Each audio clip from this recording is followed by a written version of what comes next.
ان تمام کا تعلق ہے عقیدے سے۔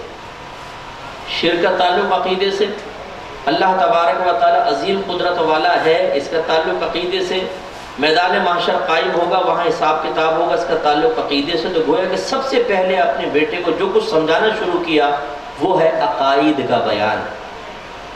اس کے بعد آپ نے نماز کا فرمایا، نیکی کا حکم کرنا، برائی سے روکنا اور صبر کرنا، یہ ظاہری چیزیں ہیں۔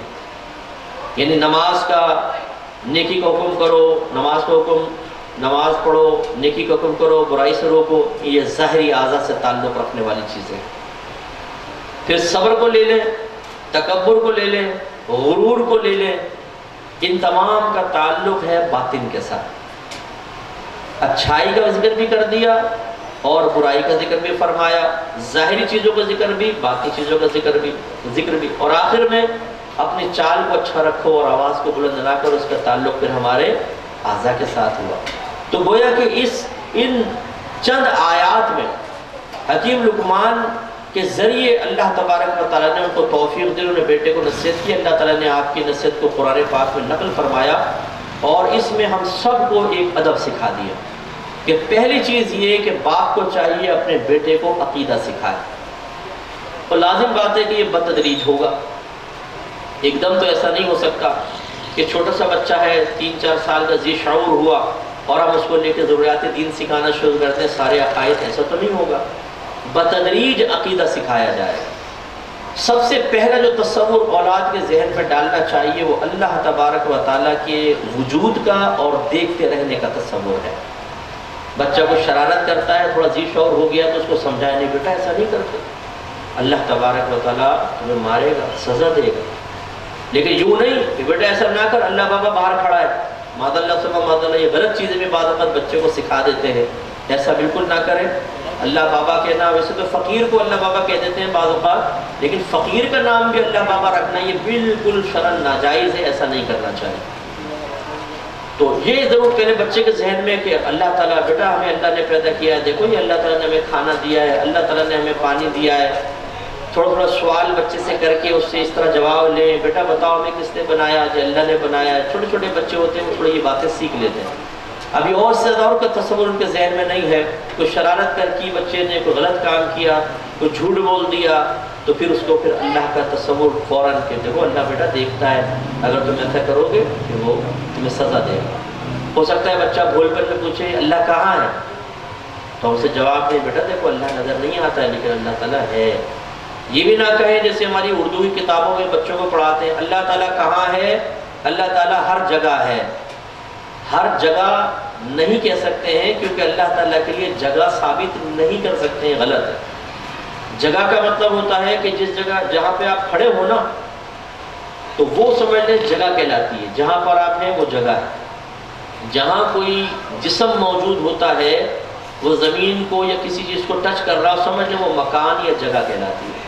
تو اللہ تعالیٰ جسمانیت سے پاک و صاف ہے، اس لیے اس کے لیے جگہ نہیں۔ اگر آپ کے اللہ تعالیٰ ہر جگہ ہے تو پہلے اللہ تبارک و تعالیٰ کے لیے جسمانیت ماننی پڑے گی کیونکہ جسم ہی جگہ میں ہوتا ہے۔ تو یوں نہیں کہنا چاہیے بلکہ یوں ہی لکھے بس کتابوں کے اندر کہ اللہ تعالیٰ کہاں ہے، اللہ تعالیٰ موجود ہے، بس اتنا، اللہ تعالیٰ موجود ہے۔ بچوں کو اتنا بیٹا اللہ تعالیٰ ہے۔ اگر بچہ تھوڑا سا سمجھدار ہے پوچھے جی اللہ تعالیٰ پہ نظر کیوں نہیں آتا تو آپ کہیں بیٹا ہوا تمہیں لگ رہی ہے، ہاں نظر آتی ہے، نہیں، ہلکا سا ہاتھ مارے، بچہ کہ ہوئی بیٹا درد ہوا، ہاں کہاں دکھاؤ، نہیں ہے، تو بیٹا بہت سی چیزیں نظر نہیں آتی لیکن موجود ہوتی ہیں۔ اس طرح پیار محبت سے بچے کو سمجھا کر شروع میں بس یہ تصور کہ اللہ تعالیٰ ہے، پھر اس کے بعد تھوڑا تھوڑا نبی کریم صلی اللہ علیہ وسلم کا تصور، ہمارے نبی کی سنت سکھا دی، بیٹا سیدھے ہاتھ سے کھاؤ، یہ ہمارے نبی کریم صلی اللہ علیہ وسلم کا طریقہ ہے۔ اس طرح جیسے جیسے بچہ پڑھتا جائے تھوڑے تھوڑے عقیدے بتاتے جائیں، فرشتوں کے بارے میں، پھر قرآن پاک کا تعارف، جسے بچہ پڑھتا ہے تو پھر قرآن پاک کا تعارف کروا دیا۔ اس کے بعد 7ویں سال تک پہنچنے تک بتدریج آہستہ آہستہ آہستہ آہستہ بچے کو عقیدے سکھانے چاہیے، لیکن بالکل سطحی قسم کے، کیونکہ اس سے پہلے ذہن بہت ہی ناپختہ قسم کا ہوتا ہے۔ اس کے بعد 7 سے لے کر پھر تقریباً 12 سال تک لڑکے کے لیے، اور 7 سے لے کر 9 سال تک لڑکی کے لیے، پھر تھوڑا سا ترقی والے آپ کو عقیدے سمجھانے پڑیں گے۔ کہ جتنے بھی ہمارے وہ بنیادی عقیدے کہ جن کو سیکھنا ضروری ہے اور جن میں تھوڑی سی بھی خرابی ہو جائے تو انسان بدعتی ہو جائے گا یا کافر ہو جائے گا، وہ بتانا شروع کرے۔ مثال کے طور پہ دیکھیں اللہ تعالیٰ کی ذات، صفات، آسمانی کتابیں، نبوت، رسالت، جن، فرشتے، جنت، دوزخ، تقدیر، آخرت۔ تو مسئلہ تقدیر آپ نکال دیجئے کیونکہ یہ بڑا پیچیدہ مسئلہ ہے۔ اس میں بس یہ ہو سکتا ہے آپ یہ کہیں کہ بیٹا دیکھو اللہ تعالیٰ نے سب ہمارے لیے لکھ دیا ہے، جو اللہ تعالیٰ چاہتا ہے وہی ہوتا ہے، اتنا بس آپ دیں، ابھی زیادہ گہرائی میں نہ جائیں۔ یہ پھر قریب البلوغ جب بچہ ہو جائے اس وقت آپ جا کے سمجھائیں تو ٹھیک ہے۔ باقی جو میں نے آپ کو تقریباً 9 عنوانات عرض کیے، ان کے بارے میں بتدریج بچے کو بتاتے ہیں۔ پہلے ذات اور صفات باری تعالیٰ کے بارے میں تھوڑا تھوڑا تصور دیتے جائیں، پھر نبوت ہے، رسالت ہے، پھر قرآن پاک، آسمانی کتابیں ہیں، پھر جنت ہے، دوزخ کا تصور۔ دیکھو بیٹا اچھے کام کرو گے جنت میں جاؤ گے، برے کام کرو گے دوزخ میں جاؤ گے۔ اس طریقے سے آگے پھر جنات کا چاہے آپ بعد میں کریں کوئی مسئلہ نہیں ہے۔ فرشتوں کے بارے میں بتاتے ہیں کہ دیکھو ہمارے ساتھ کرامن کاتبین ہوتے ہیں بیٹا، یہ ہمارے سب جو ہم کام کر رہے ہوتے ہیں لکھ رہے ہوتے ہیں۔ اگرچہ جب تک بچہ نابالغ ہے اس کے نام اعمال میں گناہ نہیں لکھا جاتا، نیکی لکھی جاتی ہے، اس کی نیکی مقبول ہے لیکن گناہ اس کا نہیں لکھا جاتا۔ لیکن بچوں کو شروع سے تصور دینا ہوگا کہ بیٹا اگر تم خطا کرو گے تو بڑے ہو کر پھر تم پر عذاب ہو سکتا ہے، تو یہ تصور دینا بہت اچھا ہے۔ پھر عقیدہ آخرت، اس کے لیے ایک تو یہ آپ بتائیں کہ بیٹا ہمیں مریں گے، پھر ہمیں اللہ کی بارگاہ میں پہنچنا ہے، حساب کتاب ہوگا، پھر ہم جنت میں جائیں گے، اور جو برے لوگ ہوتے ہیں جہنم میں جائیں گے۔ اس کے علاوہ اپنا بچہ تھوڑا ذی شعور ہو جائے 6-7 سال کا تو اپنے ساتھ اس کو قبرستان لے کر جائیں، اس کو جنازوں میں شریک کروائیں تاکہ بچوں کے ذہن کے اندر یہ تصور آئے کہ ہمیں بھی مرنا ہے، پھر ہمیں قبرستان لے جا کے دفنائیں گے۔ پھر بچہ جب وہاں پہنچے گا پھر اس کو قبر کے احوال بتائے کہ بیٹا جب ہم قبر میں رکھے جاتے ہیں تو منکر نکیر ہم سے کوئسچن کرتے ہیں وغیرہ وغیرہ۔ اس طرح بتدریج اس کو آپ ڈیوائیڈ کر لیں کہ مثلاً 3-4 سال کا بچے سے شروع کریں، عقیدہ تھوڑا تھوڑا بچہ سمجھتا ہے، 4 سے لے کے 7 سال تک کیا ہمیں پڑھانا ہے اور سمجھانا ہے، اور 7 سال سے لے کر پھر لڑکی کا 9 سال، کیونکہ بچی 9ویں سال میں ہو سکتا ہے بالغہ ہو جائے، اس لیے میں نے 9 سال کا کہا، کیونکہ لڑکی کی 9 سے 15 سال بلوغت کی عمر ہے۔ اگر اس کو حیض آ جاتا ہے بچی بالغہ ہو گئی، اور لڑکے کی بلوغت کی عمر 12 سے 15 سال کے درمیان اگر اس کو احتلام وغیرہ ہو جائے وہ بالغ ہو جائے گا، اور اگر 15 سال تک دونوں میں کے کچھ بھی نہیں ہوا تو 15 سال کے بعد تو بالغ ہوا ہی ہوا۔ اس کا مطلب یہ ہے کہ ضروری جو عقائد ہیں زیادہ گہرائی میں جائے بغیر لڑکی کو 9 سال سے پہلے اور لڑکے کو 12 سال سے پہلے آ جانے چاہیے، اور یقینی سی بات ہے کہ اس کے لیے پہلے اگر ماں باپ نے خود کچھ سیکھا ہوگا تو پھر اپنے بچوں کو وہ آسان انداز سے سمجھا سکیں گے۔ یہ تو ہوا عقیدے کا مسئلہ۔ پھر حضرت نے دیکھیں فرمایا نماز پڑھو۔ نماز کا تعلق اپنے سے ہوتا ہے، یعنی گویا کہ پھر اپنے اوپر جو وہ فرض کردہ واجب کردہ عبادات ہیں اس پہ بیٹا توجہ کر۔ یہاں صرف نماز کا ذکر ہے لیکن ہمیں اپنی اولاد کو شروع سے ہی جو جو چیزیں عنقریب اس پہ فرض واجب ہونے والی ان کی پریکٹس کروانی چاہیے۔ اور میرے آقا صلی اللہ علیہ وسلم جو رحمت للعالمین ہیں، پورے عالم کے لیے رحمت بنا کر بھیجے گئے ہیں، لیکن جب تربیت اولاد کی باری آتی ہے تو اس میں میرے آقا صلی اللہ علیہ وسلم شدت اور سختی کی اجازت مرحمت فرماتے ہیں۔ لہذا فرمایا جب بچہ 7 سال کا ہو جائے تو اس کو نماز کا حکم دو، اور 10 سال کا ہو جائے تو اس کو مار کر نماز پڑھاؤ۔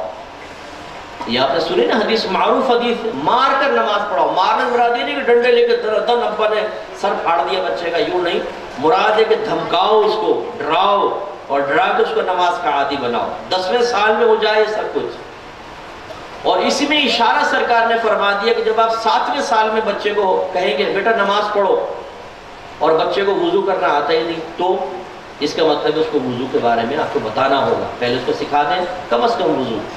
بچہ 7ویں سال میں نماز شروع کرے، پھر 7 سے لے کے 10 سال تک، کیونکہ 10ویں سال میں مار کر نماز پڑھانے کا حکم ہے، تو 7 سے لے کے 10 سال تک نماز سے متعلق جتنے بھی احکام ہیں ضروری وہ بچے کو آنے چاہیے۔ نماز کی شرائط، نماز کے فرائض، نماز کے واجبات، نماز کن چیزوں سے ٹوٹ جاتی ہے، اسی طریقے سے تھوڑے تھوڑے نماز کے اور طہارت وغیرہ کے دیگر مسائل، جیسے غسل کے تھوڑے سے مسائل بتا دیے، وضو اور زیادہ اس میں شدت اور سختی ہونی چاہیے 10ویں سال تک۔ لیکن بچی 9ویں سال میں بلوغت کی طرف آ جاتی ہے، اس لیے 9ویں سال میں بچی کو 9 سال سے پہلے، اس لیے 7 سے 9 سال کے اندر بچی کو کافی سارے احکام آنے چاہیے، حیض کے سارے احکام بچی کو آ جانے چاہیے۔ اور میں بڑی معذرت کے ساتھ عرض کرتا ہوں کہ یہاں ماؤں کو مسائل نہیں پتہ حیض و نفاس، کوئی برا نہ مانے لیکن ہماری تو فیلڈ ہے نہیں۔ میں ایک مثال آپ کو دیتا ہوں، بچہ پیدا ہوتا ہے، ان عورتوں کے ہاں معروف ہے، اللہ ان پر رحمت نازل فرمائے اور اپنے گناہوں سے توبہ کرنے کی توفیق عطا فرمائے، یہ کہتی ہیں کہ بچہ پیدا ہوتا ہے تو 40 دن تک عورت ناپاک رہتی ہے، اس پر نماز معاف ہے۔ تو یہ ایک طرح سے صحیح بھی ہے لیکن ایک طرح سے غلط ہے۔ اگر بچہ پیدا ہونے کے بعد بلیڈنگ مسلسل چل رہی ہو تو 40 دن تک ناپاکی ہے، یہ ٹھیک ہے۔ 41ویں دن چاہے بلیڈنگ ہو رہی ہو، عورت کو چاہے فرض ہوگا کہ غسل کرے گی اور نماز پڑھے گی، چاہے خون آتا رہے، وہ بیماری کا خون کہلاتا ہے، اس کے پھر احکام علیحدہ ہے، وہ پھر ہم کبھی انشاءاللہ عرض کریں گے۔ یہ تھا، یہاں تک تو صحیح ہے، لیکن یہ غلط ہے کہ عورت 40 دن تک پاک ہی نہیں ہوتی، ناپاک ہے، یہ غلط ہے۔ اگر بچہ پیدا ہوا اور 2 دن بعد عورت کی بلیڈنگ بند ہو جاتی ہے، ایک اس نے ویٹ کیا، دیکھا سارا دن خالی گزر گیا، اس پہ فرض ہے کہ غسل کر کے نمازیں شروع کر دیں۔ اب اگر 40 دن تک بلڈ نہیں آیا دوبارہ، بس سمجھ لیں وہ پاک ہے۔ ہاں اگر 40 دن کے اندر دوبارہ آ گیا تو پھر جتنے بیچ کے دن ان سب کو ناپاکی کا ہی شمار کر لیں گے، لیکن چونکہ عورت کو پتہ نہیں تھا کہ میں ناپاک ہوں، تو بعد میں خون آنے سے ظاہر ہوا، تو نماز پڑھنا کوئی گناہ نہیں کہلائے گا، وہ دن ایسے نکل جائیں گے۔ لیکن فرض ہے کہ اگر 2 دن میں بلیڈنگ بند ہو گئی تو غسل کر کے نماز پڑھے گی۔ اب یہ گھر کی بڑی بوڑھیاں ہم نے دیکھا ایسے ہیں، اگر بچی 5 دن میں فارغ ہو گئی، 35 دن ابھی باقی ہیں، اور یہ کہیں گی چھوڑ دو، نہیں نماز تم نہیں پڑھ سکتی ہو، 40 دن تک ناپاک ہے، 35 دن کی نمازیں قضا کروا دیتی ہیں، 20 دن کی نمازیں، 25 دن کی نماز، اور ایک نماز قضا کرنا گناہ کبیرہ ہے۔ نبی کریم صلی اللہ علیہ وسلم نے ارشاد فرمایا، جس نے جان بوجھ کر نماز چھوڑی، اللہ تبارک و تعالی جہنم کے دروازے پر اس کا نام لکھ دیتا ہے۔ یہ اس شخص کے بارے میں جس کو نماز کی فرضیت کا علم ہے اور پھر جان بوجھ کر کوتاہی کرتا ہے، نام لکھا جاتا ہے۔ اور جو جاہل اپنی جہالت میں نماز چھوڑ رہا ہو، اس کے لیے تو 2 گناہ لکھے جائیں گے، ایک علم نہ سیکھنے کا گناہ، دوسرا نماز قضا کرنے کا گناہ۔ اسی طریقے سے حیض کے مسائل خواتین کو معلوم نہیں ہوتے ہیں، بیسکس ان کو نہیں پتہ ہوتی۔ کتنی سینکڑوں بہنیں ہیں جو ہم سے مسئلے معلوم کر کے پھر وہ اپنی اصلاح کی طرف آتی ہے، یا جو بچیاں ہماری اکیڈمی سے ماشاءاللہ فارغ ہوئی ہیں ان سے کانٹیکٹ کرتی ہیں۔ یہ نہیں کہ ہم سے ہی کرتی ہیں، مطلب علماء کی طرف رجوع کرتی ہیں اور خواتین کی طرف جاتی ہیں، تب کہیں جا کے مسئلے آتے ہیں۔ اس لیے اگر کوئی بہن میرا یہ بیان سن رہی ہو، میری گزارش ہے کہ جتنے بھی آپ کو حیض سے متعلق مسائل آپ کے ذہن میں ہیں نا، آپ اس کو تحریر کر لیں، لکھ لیں، جو آپ نے اپنی والدہ سے سیکھے ہیں، جو بیچاری انہوں نے بھی کسی اور سے نہیں اپنی والدہ سے سیکھے ہوں گے، اور پھر آپ یہ اپنے گھر کے کسی مرد کے ذریعے کسی عالم تک پہنچا دیں کہ جی یہ مسئلے صحیح ہیں یا نہیں ہیں، اور کیا حیض کے اتنے ہی مسئلے ہمارے لیے کافی تھے یا ہمیں اور بھی کچھ سیکھنا تھا۔ میں یقین سے کہتا ہوں کہ اللہ تعالیٰ میرے اس یقین کو غلط ثابت کر دے آپ کے حق میں کم از کم، لیکن میں یقین سے کہتا ہوں کہ بہت سارے مسائل غلط لکھے ہوں گے، اور سینکڑوں ایسے مسئلے ہوں گے جو ضروری ہیں لیکن بہنوں کو پتہ ہی نہیں ہوگا۔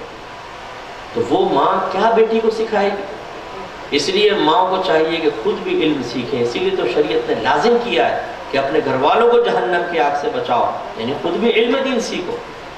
تو 9ویں سال تک بچی کو حیض کے مسائل، وضو کے مسائل اور دیگر چیزیں، اسی طرح کپڑے پاک کرنا بچی کے لیے، غسل کے مسائل بچی کو آ جانے چاہیے 9ویں سال میں۔ لڑکے کے 12 سال تک چلیں گے، 10 سال تک وضو اور تھوڑا تھوڑا غسل کے، نماز کے سارے مسائل سکھا دے۔ 10 سے 12 سال کے درمیان پھر لڑکے کو بھی سکھانا ہوں گے کپڑے پاک کرنا کیسا ہوتا ہے، کن کن چیزوں سے غسل فرض ہوتا ہے، تیمم کا طریقہ کیا ہوتا ہے، کپڑے پاک کرنے کے طریقے کیا ہیں، نجاستوں کی پہچان، پانی وغیرہ کے مسائل، اس طرح نماز کے سارے احکام۔ 12ویں سال میں بچہ اور 9ویں سال میں لڑکی نماز اور اس سے متعلقہ تمام مسائل میں ماہر ہو چکی ہے۔ یہ ضروری ہے کیونکہ اب بلوغت میں قدم رکھنا ہے، اس سے پہلے تیاری کمپلیٹ ہونی چاہیے۔ اگر بچی 9ویں سال میں بالغ ہوئی اور اس نے مسئلے نہیں سیکھے تو ضروری اور غلطی ہوئی، اس کا وبال بچی پر بھی ہوگا، ماں باپ پر بھی ہوگا۔ اب ہمارے ہاں 9 سال کی بچی کو کہتے ہیں یہ تو ابھی بچی ہے، تو یہ بوڑھی کب ہوگی آپ کی نگاہوں میں؟ اور 12 سال کا نہیں تو بچہ ہے، کھیلنے کی عمر ہے، تو پھر علم سیکھنے کی عمر کون سی ہے وہ آپ بتائیں؟ شریعت تو یہی کہہ رہی ہے کہ جی بلوغت سے پہلے پہلے سب سکھاؤ، کیونکہ پھر تو شرعی احکام متوجہ ہو جائے گا۔ اب یہ نماز ہے، اہم چیز تھی، سرکار نے ذکر فرمائی، لیکن ہونا یہ چاہیے جب بچہ 7-8 سال کا ہو تو روزے بھی اس کو رکھوانا شروع کر دیں، اور روزے کے ضروری کچھ احکام اس بچے اور بچی کو بتائیں۔ لیکن جب بچی 9 سال کی ہو جائے تو پھر 9 سال کے بعد روزوں کے اندر تھوڑی شدت پیدا کریں، یعنی رکھوائیں اگرچہ بالغ نہ ہو، اور تمام تر مسائل روزے سے متعلق جو ضروری ہیں وہ بچی کو سمجھا دیے جائیں۔ ایسے ہی لڑکے کے لیے 10 سے 12 سال کے اندر تمام روزے کے مسائل جو ضروری اس کے لیے وہ سب اس کو سکھا دینے چاہیے۔ ماشاءاللہ میرا بیٹا 6 یا 7 سال میں ہے، اور وہ تقریباً 1-2 اس کے روزے چھوٹے، ورنہ پورے روزے، بڑے تو ماشاءاللہ کئی سال سے پورے روزے رکھ رہے کہ رکھوانے پڑیں گے، تاکہ بالغ ہو جانے کے بعد ان کو بوجھ محسوس نہ ہو۔ اب ہوتا یہ ہے کہ ہم بچوں کو پہلے نمازوں میں آسانیاں دیتے رہتے ہیں، روزے نہیں رکھواتے ہیں، اب جب وہ بالغ ہو جاتے ہیں اور ایسے دوستوں کی صحبت میں ہوتے ہیں جو کام چور قسم کے، نہ نمازیں پڑھ رہے ہیں نہ روزہ رکھ رہے ہیں، تو پھر وہ بچے وہ بھی پھر قابو میں نہیں آتے اور نمازیں قضا کرتے ہیں، روزے قضا کرتے ہیں۔ تو یہ ظاہری بات ہے۔ اسی طرح اگر بچہ مال والا ہے، آپ مالدار ہیں، بچے کے پاس مال ہے، تو پھر زکوٰۃ وغیرہ کے احکام، اگر اور مال ہے، حج کے سیزن آ گیا تو حج کے احکام بہرحال وہ تو پھر بات کی بات ہے کہ نماز اور روزہ انتہائی امپورٹنٹ، کہ ان کو بلوغت سے پہلے پہلے اس کے مسائل آ جانے چاہیے، اور جو اس کے متعلقہ میں نے بتایا، کپڑے پاک کرنا، نجاستوں کی پہچان، پانی کی، یہ پانی کے جو مختلف اقسام ہیں، پھر چیزیں پاک کرنے کے طریقے ہیں، پھر نماز کی شرائط، واجبات، فرائض، نماز کیسے فاسد ہوتی ہے، یہ تمام مسائل گویا کہ بہار شریعت کا دوسرا حصہ، یہ ذہن میں رکھ لے، یہ بچے کو بلوغت سے پہلے پہلے آ جانا چاہیے۔ پھر تیسرا اور چوتھے میں نماز کا بیان ہے، وہ بھی اس میں چیدہ مسائل جو ہیں وہ بچے کو آ جانے چاہیے، یہ ہے ظاہر۔ پھر آپ نے فرمایا بیٹا تو کوئی بھی برائی کر لے، چٹان میں کر، آسمانوں میں کر، زمین میں کر، اللہ تبارک و تعالیٰ میدان محشر میں اس کو لے آئے گا۔ گویا کہ برائی کا تصور بچے کو دینا ہے، نیکی کا تصور، برائی کا تصور۔ بیٹا گناہ کیا ہوتا ہے، ثواب کیا ہوتا ہے۔ گناہ 2 طرح کے ہوتے ہیں، حضرت نے دونوں گناہوں کے بارے میں اشارہ فرمایا، کچھ ظاہری گناہ ہوتے ہیں، کچھ باطنی گناہ ہوتے ہیں۔ تو اب ماں باپ کو یہ معلوم ہونا چاہیے کہ ظاہری گناہ کون کون سے ہیں اور باطنی گناہ کون کون سے ہیں۔ اب ہمیں بچے پہ نگاہ رکھنی ہوگی کہ بلوغت سے پہلے اس بچے سے کون کون سی خطائیں ہو سکتی ہیں۔ مثلاً بدنگاہی ہے، گالیاں بکنا ہے، بڑوں سے بدتمیزیاں کرنا ہے، نمازیں قضا کرنا، روزے چھوڑ دینا، کیونکہ ابھی تو اس کے نام مال میں گناہ نہیں لکھا جائے گا، لیکن بلوغت کے بعد اگر یہ عادات جاری رہی تو گناہ بھی لکھا جائے گا۔ تو اس کا مطلب یہ ہے کہ یہ وہ بنیادی چیزیں ہیں جن کو پہلے سے ہی ہمیں تربیت دے کر بچے کو اس کا عادی بنا دینا ہے کہ مجھے اس گناہ کو چھوڑنا ہے اور اس عمل کو اختیار کرنا ہے۔ اسی طرح باطنی بیماریاں جو انتہائی خطرناک ہوتی ہیں، تکبر ہے، غرور ہے، حسد ہے، جیلسی ہے، جس کو انگلش میں جیلسی کہتے ہیں، اس سے بچنا۔ اسی طریقے سے بے صبراپن، یہ سب تربیت کے ساتھ ہوگا کہ بچوں کے اندر یہ تمام بری عادات اگر نظر آئیں تو اس کو نکالیں۔ آقا نعمت امام علیہ سنت رضی اللہ تعالیٰ عنہ ارشاد فرماتے ہیں کہ بچے سے بخل کی عادت دور کرنے یا اس سے محفوظ رہنے کا طریقہ یہ ہے کہ جب آپ کوئی چیز بانٹنا چاہیں بچوں میں تو خود نہ بانٹیں، اپنے بچے کے ذریعے بٹوائیں۔ تو جب وہ بچہ دوسروں کو دے گا تو سخاوت کی عادت پیدا ہوگی اور بخل قلب سے دور ہو جائے گا۔ اسی طریقے سے حضرت سہل بن عبداللہ بن سہل تستری صاحب رحمۃ اللہ علیہ فرماتے ہیں کہ میرے ماموں نے، جب میں تھوڑا ذی شعور ہوا، یعنی 7-8 سال کا ہوا، تو میرے ماموں نے مجھے تلقین فرمائی کہ بیٹا رات کو سونے سے پہلے 10 بار یوں کہا کرو کہ اللہ تبارک و تعالیٰ مجھے دیکھ رہا ہے۔ تو میں 10 بار کہتا تھا، پھر آپ نے اور زیادہ اس میں اضافہ کیا، پھر فرمایا ہر وقت کہا کرو اللہ مجھے دیکھ رہا ہے۔ تو میں ہر وقت کہتا تھا اللہ مجھے دیکھ رہا ہے۔ پھر ایک وقت ایسا آیا، فرمایا کہ اب زبان سے کہنا چھوڑ دو، بس اپنے دل کے اندر یہ خیال رکھو کہ اللہ تمہیں دیکھ رہا ہے۔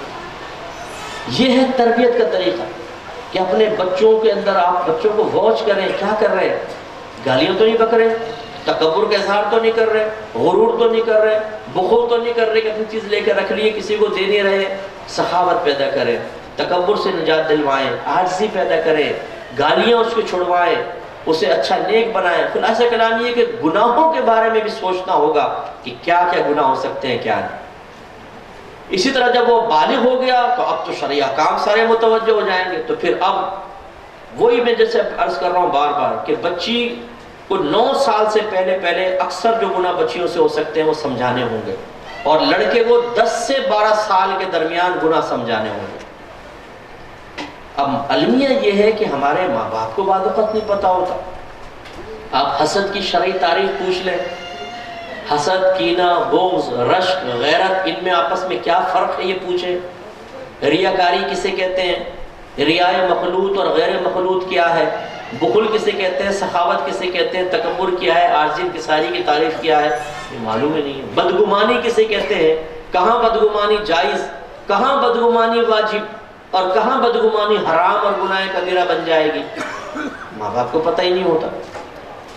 اسی طرح ظاہری گناہوں کی مکمل معرفت حاصل نہیں ہے.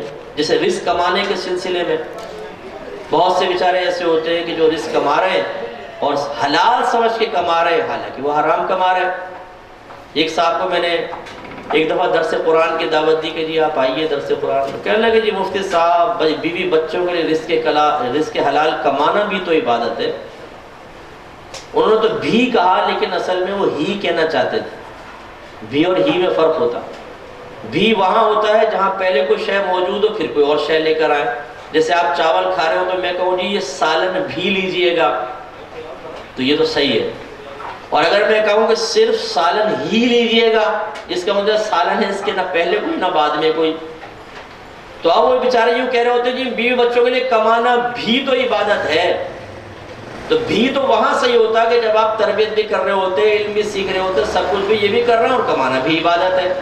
لیکن وہ بھی کہہ کے ہی کا معنی لے رہے ہوتے ہیں کہ نماز پڑھے نہ پڑھے, روزہ رکھے نہ رکھے, بچوں کی تربیت کرے نہ کرے, کمانا ہی عبادت ہے. یہ ہے قابل گریف چیز. تو میں نے پھر دائرہ ادب میں رہ کے پوچھ ہی لیا اس سے. میں نے کہا حضرت آپ کو پتہ ہے کہ اس کے حلال کسے کہتے ہیں؟ تھوڑی دیر تو سوچتے رہے, کہیں گے آپ بتائیں. میں نے کہا کما آپ رہے ہیں, بتاؤں میں؟ آپ بتائیے. کہنے لگے مجھے تو نہیں پتا.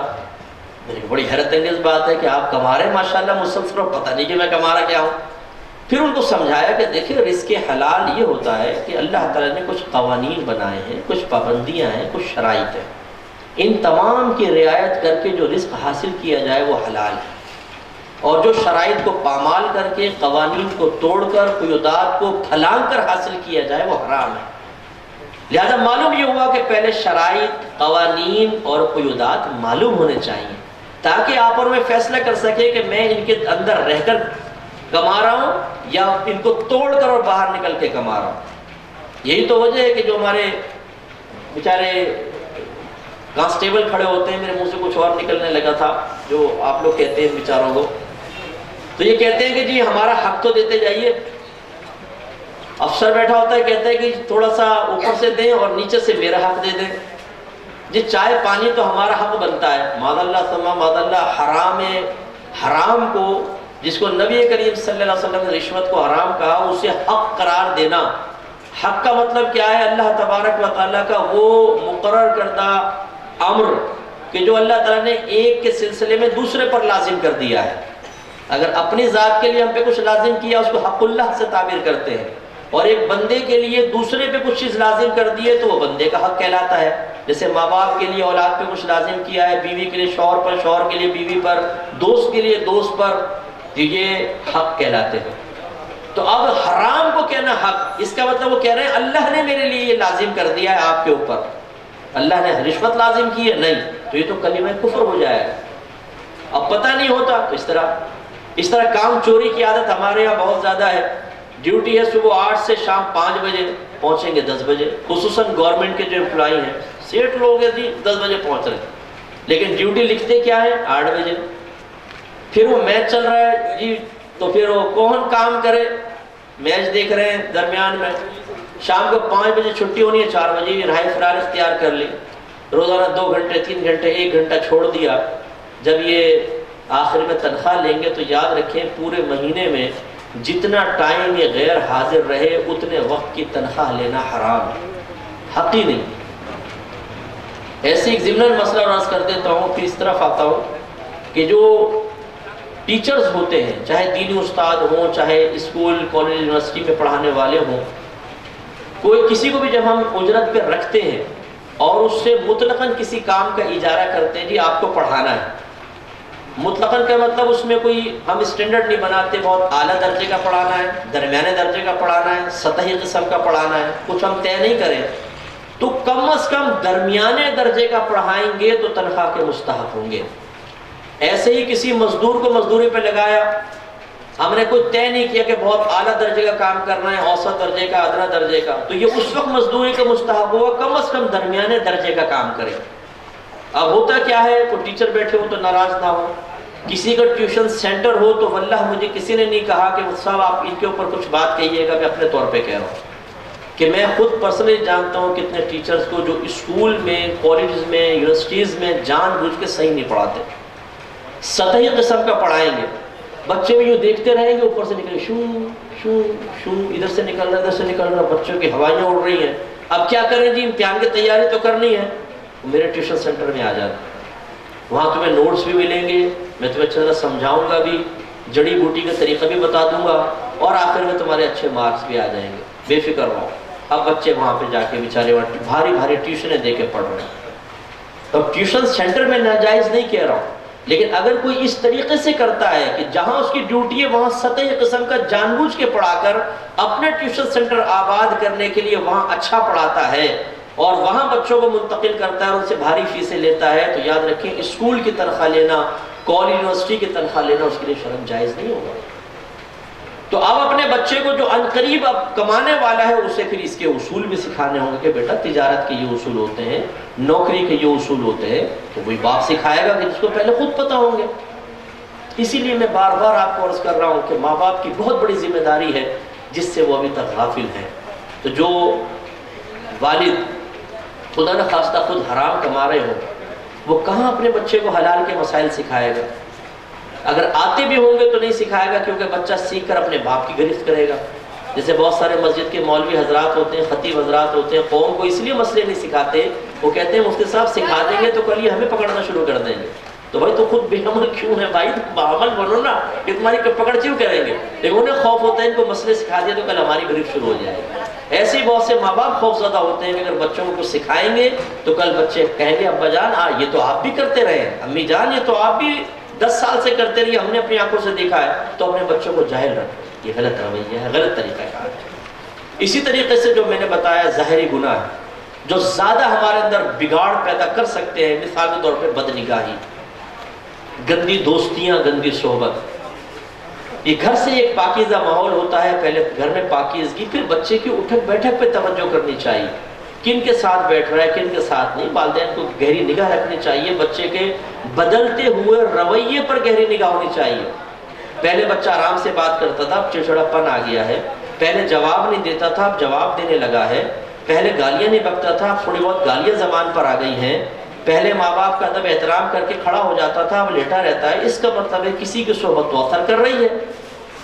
اسی طریقے سے پہلے فلم ڈرامے کم دیکھتا تھا، فلم ڈرامے دیکھنے لگ گیا ہے، انٹرنیٹ بہت زیادہ یوز کرنے لگ گیا ہے اور چپکے چپکے استعمال کرتا ہے۔ آج کل تو موبائل کے اندر آ گیا انٹرنیٹ مصیبت، اور جو برائیاں کسی ہمارا، حالانکہ ہمارا زمانہ بھی اتنا پرانا نہیں ہے لیکن واقعی وہ پرانا زمانہ تھا۔ اب سائنسی ایجادات ایسی ہیں کہ برائی کرنے کے لیے آپ کو کسی کی جگہ چھپنے کی ضرورت نہیں ہے، گھر والے سامنے بیٹھے ہوں، موبائل لے کے بیٹھ کے بچہ کچھ بھی دیکھ سکتا ہے اس کے اندر۔ تو یہ تربیت ہی ہوگی، اور خصوصاً اللہ تعالیٰ کے دیکھتے رہنے کا احساس جو تربیت کا حصہ ہے وہی اس بچے کو گناہ سے بچا سکتا ہے، ورنہ نہیں۔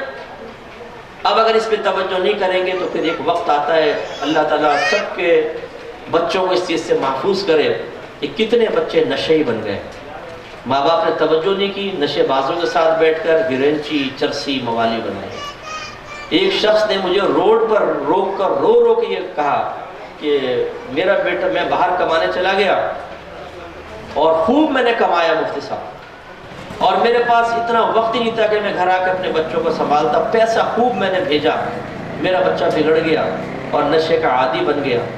تو وہ بار بار آ کے میری بیوی سے پیسے مانگتا تھا، آخر ایک وقت آیا میری بیوی نے پیسے دینے سے انکار کر دیا کہ تو نشے میں استعمال کرتا۔ تو وہ کہتا ہے کہ اس نے قریب لکڑی پڑی تھی اٹھا کے اپنی ماں کے سر پہ ماری, سر پھاڑ دیا اپنی ماں, اور کہنے لگا کچھ عرصے بعد پھر مانگا, منع کیا تو دانت توڑ دیے اپنی ماں کے مکے مار کے. اب میں اس کو کیا کہتا ہے, میں نے کہا یہ پہلی غم زدہ ہے, میں اس کو اب لیکچر دینا شروع کروں گا اور اس کا غم بڑھے گا. تو تسلی دی, میں نے کہا میں دعا کرتا ہوں, بہرحال آپ بھی دعا کریں, آپ باپ ہیں. لیکن اصل تو اس کا قصور تھا نا, یعنی تم نے پیسے کمانے کو سب کچھ سمجھا, اپنے ماں بچوں کے منہ میں, اپنی بیوی کے منہ میں لقمے ڈال